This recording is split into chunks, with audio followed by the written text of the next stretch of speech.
10वें गुरु गोबिंद सिंह जी बहुत बलशाली थे। यह इस बात से पता चलता है कि जंग में जब वे तीर चलाते थे तो उनका तीर एक ही बार में 20-30 लोगों को मारकर फिर धरती में धंस जाता था। जिस कमान से गुरुजी तीर छोड़ते थे उसका वजन 225 किलो का था। इतना ज्यादा वजन वो ही इंसान खींच सकता है जो एक हाथ से 225 किलो का वजन उठा सके।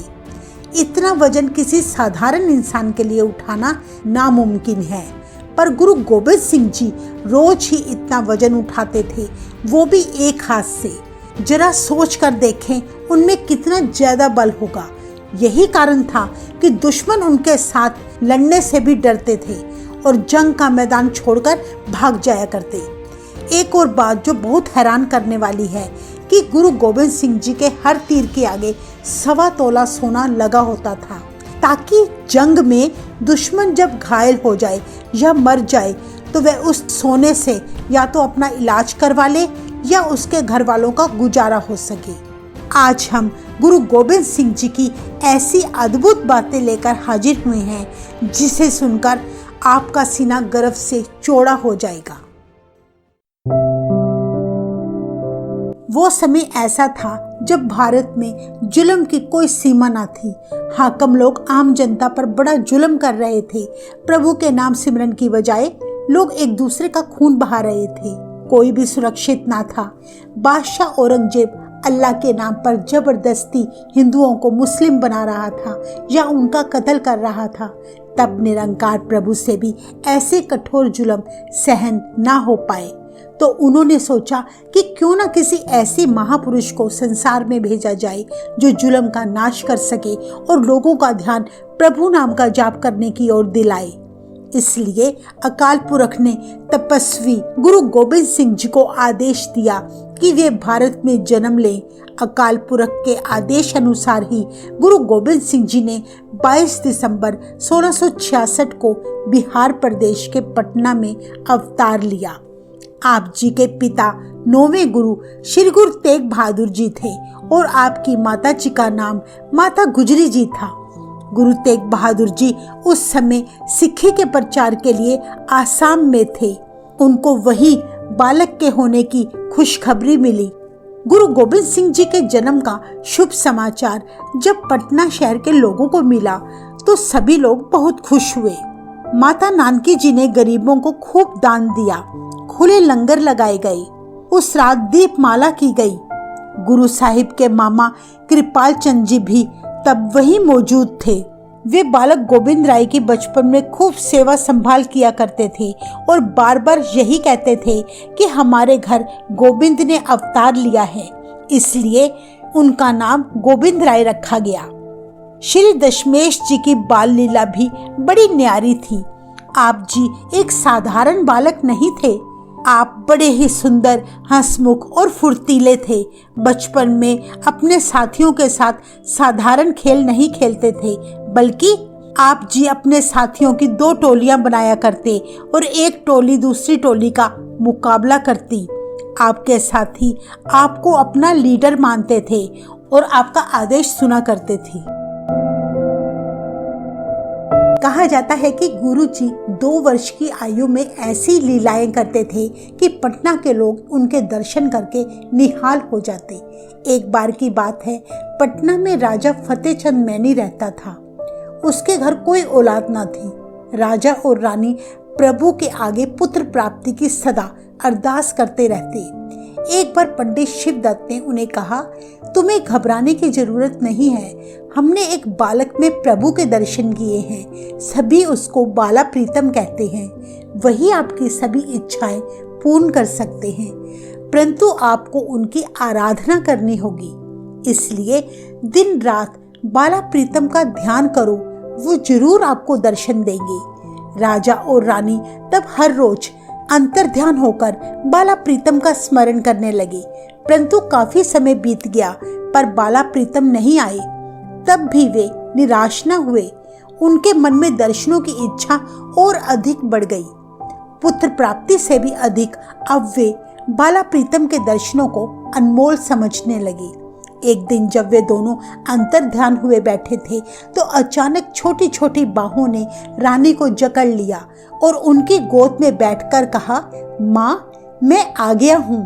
रानी ने जब आंखें खोली तो एक अति सुंदर गोल मुख वाला अलौकिक बालक उनकी गोद में बैठकर हंस रहा था। वह अकेला नहीं था, उसके साथ और भी बालक थे जो दबे पांव उनके करीब आकर बैठे थे। राजा और रानी यह चमत्कार देखकर हैरान ही रह गए। बाला प्रीतम ने कहा, माँ, हमें बहुत भूख लगी है। तब रानी ने दासियों से कहा, 56 भोग तैयार किए जाएं। परंतु बाला प्रीतम ने कहा, हमने तो वही पूरियां और छोले खाने हैं जो आपने बनाकर रसोई में रखे हैं। रानी तब बड़ी हैरान हुई कि उन्हें कैसे पता चल गया। वे जल्दी से पूरी छोले ले आई। बाला प्रीतम ने तब खुद अपने हाथों से राजा रानी और सभी बच्चों में पूरी छोले बांटे और फिर खुद भी खाए। उस दिन के बाद से राजा और रानी बाला प्रीतम के पक्के श्रद्धालु बन गए। तब से बाला प्रीतम रोज अपने साथियों के साथ रानी के महल में आया करते और उनसे पूरी छोले खाते और रानी के बाग में कभी खेलने लग जाते, कभी फल तोड़ते और पौधों को पानी देते, कभी वहां नए पौधे भी माली के साथ लगा दिया करते। एक दिन गुरुजी खेलते खेलते जब रानी की गोद में बैठ गए और बोले, आज से मैं तुम्हारा धर्म पुत्र हूँ और तुम मेरी धर्म की माता हो। गुरुजी की प्यारी सी आवाज सुनकर रानी हैरान हो गई और उनकी आंखों से आंसू बहने लगे। गुरुजी से तब रानी ने प्रार्थना की कि मेरी मनोकामना है मुझे आपके जैसा ही पुत्र मिले। गुरुजी ने तब वचन किया कि इस दुनिया में केवल मेरे जैसा तो मैं ही हूँ, इसलिए आज से मैं ही आपका धर्म पुत्र हूँ। बाला प्रीतम ने फरमाया, संसार में ढेरों राजा रानी हुए हैं। कुछ समय के बाद जब उनका संसार से नाता टूट जाता है तो फिर संसार में उनका नाम लेने वाला कोई नहीं रहता, लेकिन मैं आपका ऐसा पुत्र हूँ, जब तक पृथ्वी रहेगी माता, आपका नाम तब तक इस दुनिया में रहेगा। गुरुजी की कही सारी बात सच साबित हुई और आज पटना की उसी धरती पर गुरुद्वारा बाल लीला मैनी संगत सुशोभित है। यह वही स्थान है जहां कभी रानी मैनी का महल हुआ करता था। कहा जाता है गुरु गोविंद सिंह जी के पिता गुरु तेग बहादुर जी कुछ समय आसाम में रहकर तब आनंदपुर साहिब लौटे तो उन्होंने पहली बार पुत्र गोविंद राय के दर्शन किए। वे अपने साहिबजादे से मिलकर इतने आनंदित हुए कि वे एक पल भी अपने पुत्र से दूर होना नहीं चाहते थे, परंतु जिस काम के लिए वे इस दुनिया में आए थे उस लक्ष्य की तरफ उनका पूरा ध्यान था। कहा जाता है कि उस समय पंजाब के हालात बहुत खराब थे। मुसलमान हाकम प्रजा पर बहुत जुल्म कर रहे थे। औरंगजेब बादशाह बड़ा अत्याचारी और तानाशाह था।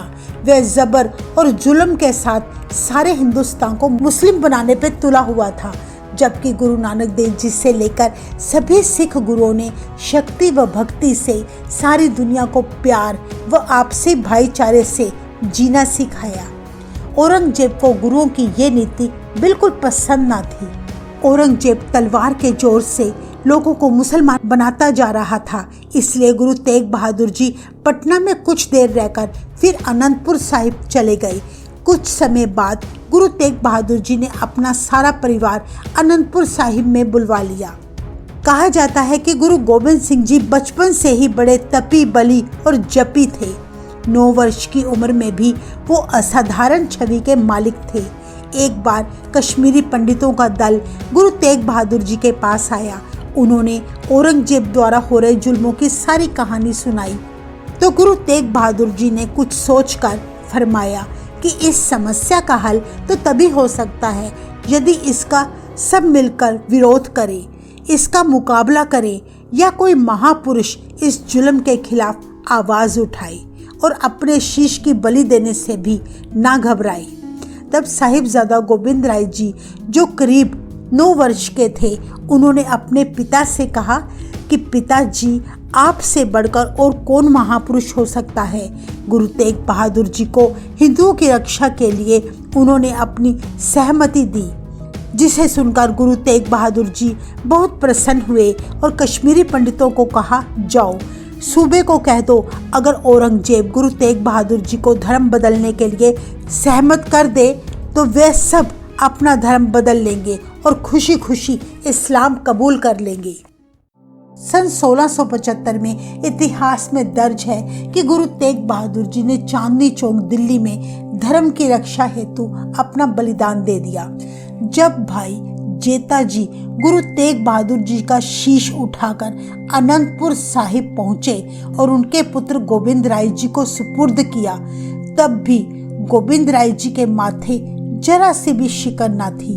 उन्होंने अपना हौसला न खोया, प्रभु की रजा में रहे, पर मन ही मन उन्होंने संकल्प कर लिया कि अत्याचारियों के खिलाफ एक ऐसी सिख फौज बनानी होगी जो भक्ति और शक्ति से उनका मुकाबला कर सके और सारी कायनात की रक्षा कर सके।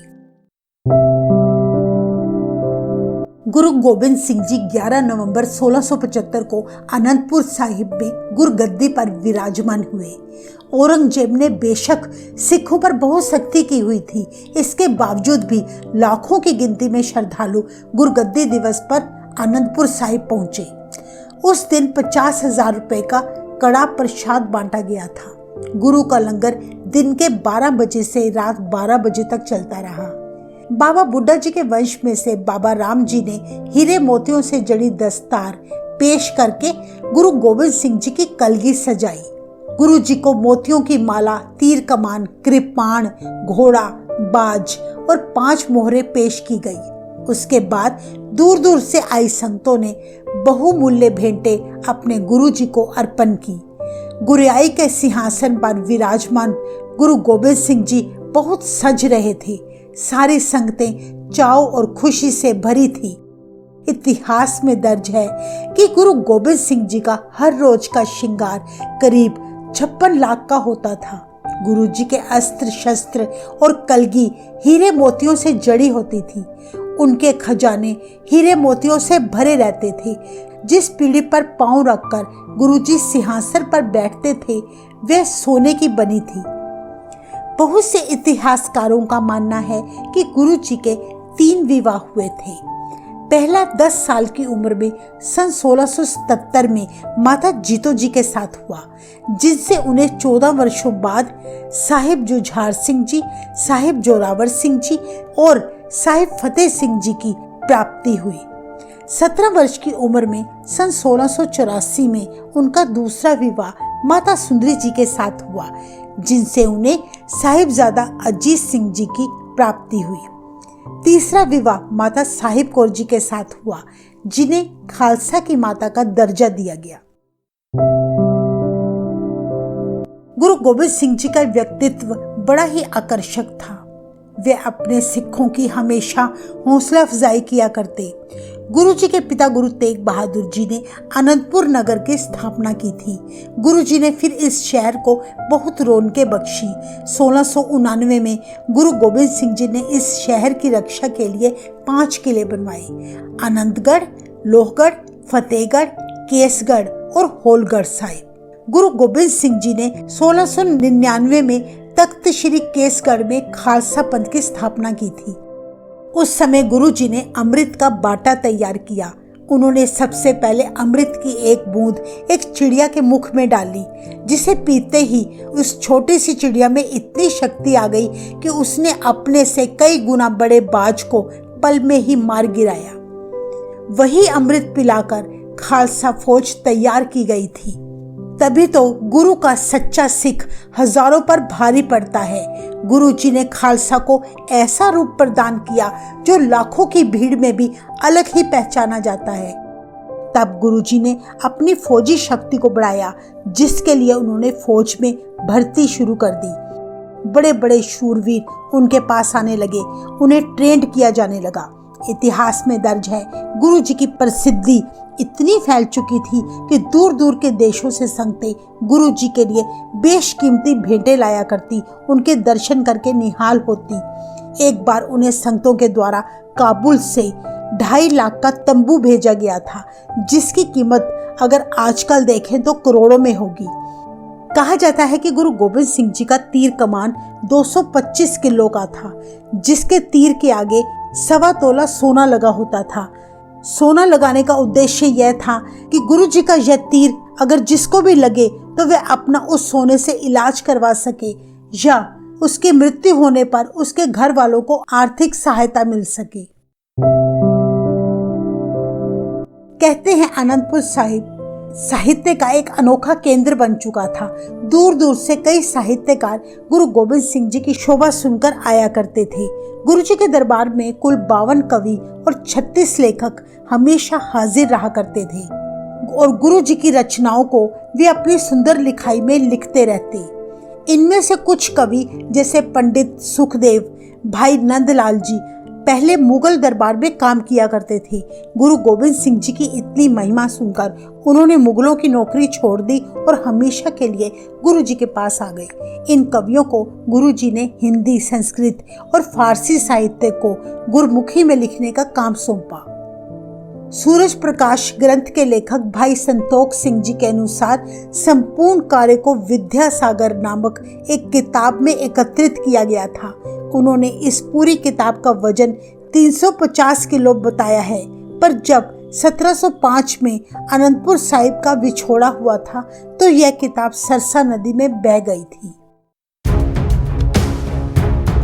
सन 1675 में गुरु तेग बहादुर जी की शहादत ने औरंगजेब को जुल्म करने से काफ़ी हद तक रोक दिया था, पर औरंगजेब अपनी हरकतों से पूरी तरह से बाज न आया। कुछ पहाड़ी राजे गुरु गोबिंद सिंह जी की लोकप्रियता और बढ़ती सैन्य शक्ति को देखकर बहुत वैर करने लगे। समय समय पर वे औरंगजेब को भड़काते रहते कि अगर गुरु गोबिंद सिंह जी को फौरन कैद ना किया गया या उनका खात्मा ना किया गया तो एक दिन दिल्ली के सिंहासन पर गुरु गोबिंद सिंह जी का कब्जा हो जाएगा। जबकि गुरु गोबिंद सिंह जी सच और न्याय की मूरत थे, उनकी ऐसी कोई सोच ना थी, पर औरंगजेब गुरु जी को किसी भी तरह से कैद करना चाहता था। इस प्रकार मुगलों ने 14 बार गुरु गोबिंद सिंह जी से युद्ध लड़ा। उनके पास 24 लाख की सेना होने पर भी हर बार उन्हें मुंह की खानी पड़ी, जबकि गुरु जी के पास औरंगजेब की तुलना में सिखों की संख्या बहुत कम थी। पर गुरु जी ने अमृत पिलाकर अपने सिखों को इतना बलशाली बना दिया कि गुरु का एक सिख हजारों दुश्मनों को पल भर में खत्म कर सकता था। गुरु जी से बार बार हारने के बाद औरंगजेब अपनी बेइज्जती बर्दाश्त न कर सका। उसने पहाड़ी राजाओं के साथ मिलकर 10 लाख की फौज भेजकर अनंतपुर साहिब के किलों को चारों तरफ से घेर लिया। लगातार 7 महीनों तक अनंतपुर साहिब की घेराबंदी की गई, पर गुरु गोबिंद सिंह जी इतने शूरवीर थे कि किसी भी मुगल में इतनी हिम्मत नहीं थी कि वो किले में प्रवेश कर जाए। किले के अंदर गुरु जी का परिवार और कुल 700 सिख मौजूद थे।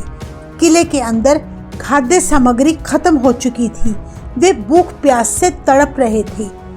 कहते हैं गुरु जी के सिख तब पेड़ों के पत्ते खाकर अपना पेट भरा करते। लगातार 7 महीने तक औरंगजेब की सेना और पहाड़ी राजाओं की सेना ने घेराबंदी की, पर वे किले में प्रवेश न कर पाए। गुरु के सिख भूखे रहकर भी मुगलों से लगातार मुकाबला करते रहे। गुरु का एक एक सिख कई हजारों को मारा करता। दूसरी तरफ औरंगजेब भी बहुत हैरान था कि उसकी 10 लाख की फौज भी गुरु गोबिंद सिंह जी को पकड़ने में नाकामयाब हुई। तब मुगलों और पहाड़ी राजाओं ने मिलकर एक चाल चली।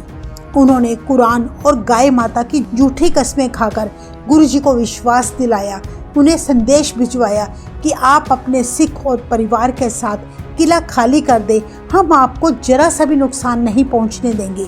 गुरु जी जानते थे कि वे जब तक अपने किले में हैं, किसी वैरी में इतना दम नहीं कि वो किले में घुस सके। तब भूख से व्याकुल सिखों ने कहा, गुरु जी, भूख से मरने से तो अच्छा है कि हम उनसे लड़कर मरे। गुरुजी जानते थे कि मुगलों की कस्मों पर भरोसा नहीं करना चाहिए, क्योंकि वे भरोसे के काबिल ही नहीं हैं। सिखों ने गुरुजी के आगे विनती की कि हमें मुगलों की बात मान लेनी चाहिए और हमें यह किला खाली कर देना चाहिए, पर माता गुजरी जी के द्वारा भी जोर डालने पर तब गुरुजी को किला खाली करना पड़ा। जिस बात का डर था आखिर वही हुआ। गुरुजी अपने परिवार और अनंतपुर वासियों को लेकर कुछ दूर ही चले थे कि मुगलों की 10 लाख की फौज ने उन पर पीछे से हमला बोल दिया। तभी गुरु का सिख भाई उदय सिंह, जो फौज का जर्नैल था, उसने 10 लाख की फौज अपने 4 सिखों के साथ करीब 4 घंटे तक रोकी रखा। इतने समय में गुरुजी परिवार समेत काफी आगे निकल चुके थे। इतिहास में दर्ज है कि सरसा नदी में बाढ़ आने से गुरुजी का सारा परिवार बिछड़ गया और उधर भाई उदय सिंह जी अपने बाकी सिखों के साथ काफी समय तक मुगलों के साथ लड़ते हुए वीर गति को प्राप्त हो गई। गुरुजी का जीवन पढ़कर पता चलता है कि जब आनंदपुर साहिब किला छोड़कर गुरुजी सरसा नदी पार कर रहे थे, तब भी गुरुजी ने आशा दीवार का कीर्तन नहीं छोड़ा। सिर पर 10 लाख की फौज खड़ी थी, पर गुरुजी ने नित्यनेम करना नहीं भूला। गुरुजी ने इस प्रकार हम सबको यह संदेश दिया है कि चाहे मौत भी सिर पर क्यों ना खड़ी हो, पर हमें कभी भी नित्यनेम नहीं छोड़ना चाहिए। गुरुजी अपने कुछ सिखों और 2 बड़े साहिबजादों के साथ चमकौर पहुंच गए। अगले दिन वहां बहुत भयंकर युद्ध हुआ। एक तरफ से 40 सिख और दूसरी तरफ मुगलों की 10 लाख की फौज। इतनी भारी फौज होने के बावजूद भी गुरु गोबिंद सिंह जी को वे पकड़ ना सके। इस युद्ध में 2 बड़े साहिबजादे वीर गति को प्राप्त हो गए। इतिहासकार लिखते हैं कि जब गुरुजी चमकौर की गढ़ी से निकलने लगे तो उन्होंने अपना जोड़ा उतार दिया। तब भाई दया सिंह जी ने इस बात का कारण पूछा। इस पर गुरुजी ने कहा कि इस युद्ध में मेरे सिख शहीद हुए होंगे, उनके केश जमीन पर पड़े होंगे, कहीं मेरा पैर किसी सिख के केश पर न लग जाए। इस बात से पता चलता है कि गुरुजी के लिए केशों की कितनी महत्ता थी। गुरुजी के 2 छोटे साहिबजादे सरहंद में मुगलों द्वारा दीवार में जिंदा चिनवा दिए गए। 7 साल और 9 साल के मासूम साहिबजादे अपने सामने मौत देखकर भी ना घबराए। जब माता गुजरी जी को अपने साहिबजादों की शहादत की खबर मिली तो उन्होंने भी अपने प्राण त्याग दिए और वे सचखंड चले गए। इस तरह दिसंबर के महीने में गुरुजी का सारा परिवार देश दुनिया की खातिर शहीद हो गया। कहते हैं चमकौर से निकलकर गुरु गोबिंद सिंह जी माछीवाड़े के जंगलों में चले गए। यह समय ऐसा था जब गुरुजी बिल्कुल अकेले रह गए। ना कोई उनका सिख और ना ही उनका कोई परिवार बचा था। सभी शहीदी प्राप्त कर चुके थे। इसीलिए गुरु गोबिंद सिंह जी को सरबस्तदानी के नाम से पुकारा जाता है। कहते हैं माछीवाड़े के जंगल में वैराग में भरकर तब गुरुजी ने मित्र प्यारे नु हाल मुरीदा ना कहना शब्द की रचना की थी। गुरुजी को ढूंढते ढूंढते वजीर खां के सिपाही आखिरकार माछीवाड़े के जंगलों में भी आ पहुंचे। कहा जाता है तब गुरुजी के भक्त 2 मुसलमान भाई नब्बी खां और गनी खां गुरुजी को बड़े सम्मान सहित अपने घर ले गए थे। मुगलों के सैनिक कभी भी वहां पहुंच सकते थे। इस खतरे को देखते हुए गुरुजी को उन दोनों भाइयों ने एक पालकी में बिठा दिया और एक सुरक्षित स्थान पर ले जाने लगे। तभी थोड़ी दूर पहुंचते ही मुगलों ने पालकी साहिब को रुकवाया और पूछा, ये कौन है? तो नबी खां और गनी खां ने उत्तर दिया, ये तो हमारे उच्चदा पीर हैं। इतना सुनकर सिपाहियों ने उन्हें वहां से जाने की अनुमति दे दी। इतिहास में दर्ज है कि गुरुजी ने कुछ समय बाद औरंगजेब को जफरनामा लिखा था। उसमें गुरुजी ने औरंगजेब की धार्मिक कट्टरता का जोरदार विरोध किया और सिखों द्वारा अत्याचारी मुगलों के विरुद्ध तलवार उठाना सही कहा था। इस जफरनामे में गुरुजी ने लिखा था, चाहे मेरे 4 पुत्रों समेत मेरे बहुत से सिख भी शहीद हुए हैं, परंतु औरंगजेब तुम यह याद रखना कि मेरे हजारों सिख अभी भी जीवित हैं। गुरुजी द्वारा लिखा गया जफरनामा पढ़ते ही औरंगजेब की तब मौत हो गई। 29 दिसंबर 1705 में खिदराना में गुरुजी ने मुगलों के साथ अपने जीवन का आखिरी युद्ध लड़ा था, जिसे मुक्तसर की जंग कहा जाता है। इस युद्ध में गुरुजी की शानदार जीत हुई थी। सन 1706 में गुरु जी दमदमा साहिब पहुंचे, जहां उन्होंने भाई मणि सिंह की सहायता से आदि ग्रंथ में संशोधन करके श्री गुरु ग्रंथ साहिब जी की रचना की थी। इसमें उन्होंने अपने पिता श्री गुरु तेग बहादुर जी की बानी भी शामिल की थी। 1708 में गुरु गोबिंद सिंह जी नांदेड़ में चले गए।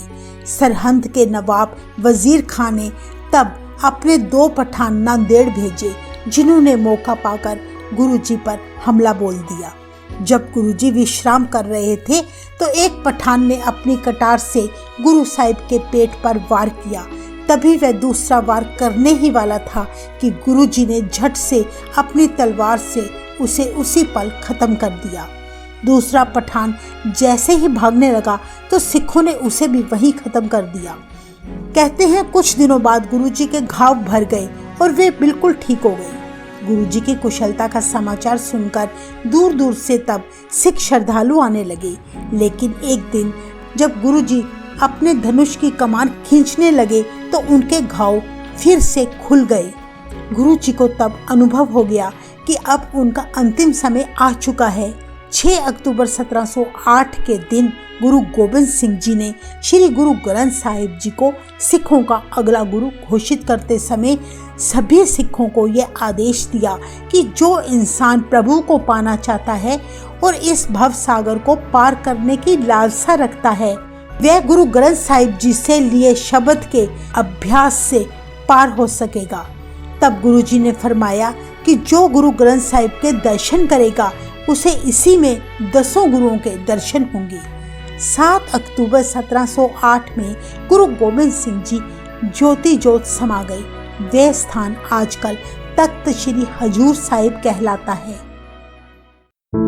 तो ये थी गुरु गोबिंद सिंह जी के जीवन से जुड़ी बहुत खास बातें। हमने ऐसी और भी सभी गुरुओं की जीवन साखी की वीडियो बनाई है। अगर आप ये वीडियो देखना चाहते हैं तो आप हमारे चैनल पर जाकर वीडियोस देख सकते हैं। वाहेगुरु जी का खालसा, वाहेगुरु जी की फतेह।